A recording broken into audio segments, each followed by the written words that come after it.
Welcome back. In this session of our Monet water lily painting, we're going to be working and focusing primarily on the water. We're going to call this part up here done. The top third of our painting is done. Unless you want to go back in our final session and do some detail work on the bridge or something, you could. But we're going to focus on the bottom part here and making the water look like it's a reflective surface. So as we looked at those pictures of water lilies, the photographs, not the Monet, but the photographs, we looked at how the light areas that are actually reflecting the sky that's, way up here is what gives the surface of water that reflective quality. So what we're going to do is we're going to use light colors. And by colors I mean light tints, not colors, but tints of those colors.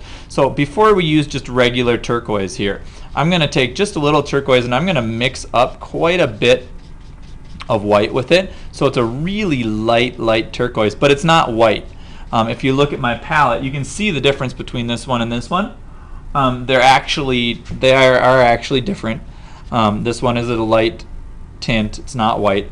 And what I'm going to do is I'm going to take this and I'm going to do just horizontal strokes, not vertical, but horizontal. And I'm going to make those horizontal strokes overlap the things that are in the picture already, and that's going to give it the reflective quality look. So if you take this and I take my horizontal stroke like that,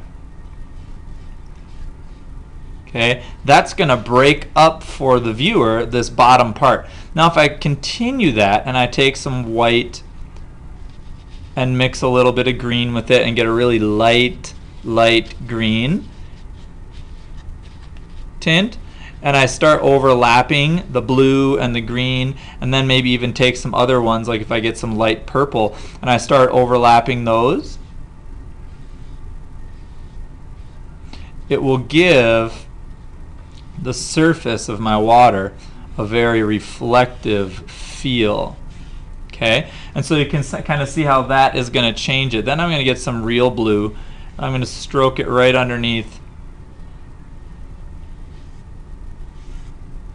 those so that they become more solid. Okay, and depending on where you're choosing to put your real strokes of color and your pure strokes of color and your like tints of color, it's going to change how that water looks. Okay. Now, in first and second grade, we talk a lot about pattern, and we talk about pattern being, an A-B color pattern, or like, square, circle, triangle, square, circle, triangle, and these repeated patterns. Well, now we're talking about pattern, and we're talking about having an odd pattern. Okay. And the pattern is the light strokes, the horizontal light strokes. The way that we make the pattern is not repetitive. It's a non-repetitive pattern. But the eye is going to pick up the pattern of these strokes and see the verticalness, the horizontalness of our pattern, but it's not going to say, oh, look, here's a stroke, here's a stroke, here's a stroke. We do not want our strokes to be all the same. We want them to be different. Okay, we don't want them all in a nice little row. We want them to be more odd. Okay, we don't want to have a regular pattern. We want it to be an odd pattern, which is going to help the viewer see it as something different than what's above. Okay, and I'm going to kind of swipe my brush off here so I have a fairly clean brush.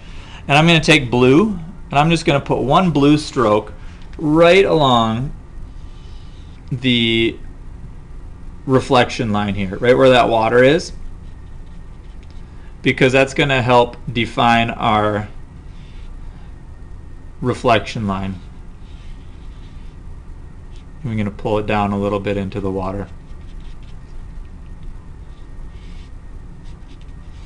Okay, so there's my reflection line, and that's going to kind of separate the two where that horizontal, because you'll notice in the top part we don't have any horizontal lines. Okay, so this is going to really make our horizontal feeling, work. Okay, so I'm just going to finish my horizontal pattern. Notice I am not making it regular. I'm overlapping the horizontal strokes. I'm overlapping them over the treetops. I'm overlapping them over the water. I even overlapped them over my bridge. And that's really going to help in making the pattern and the water look different than the sky.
Okay, so there is my finished water.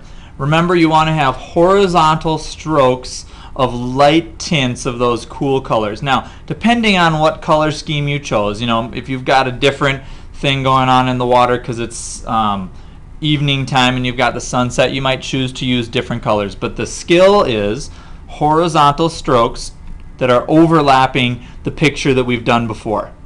Okay, and that's going to give the reflective quality of the water versus the sky. That being said, make sure you're using tints. Make sure you keep it below your reflection line so it's in the water. Make sure that you overlap definitely over the bridge, definitely over the trees. Okay, and that's going to end our session on the reflective water.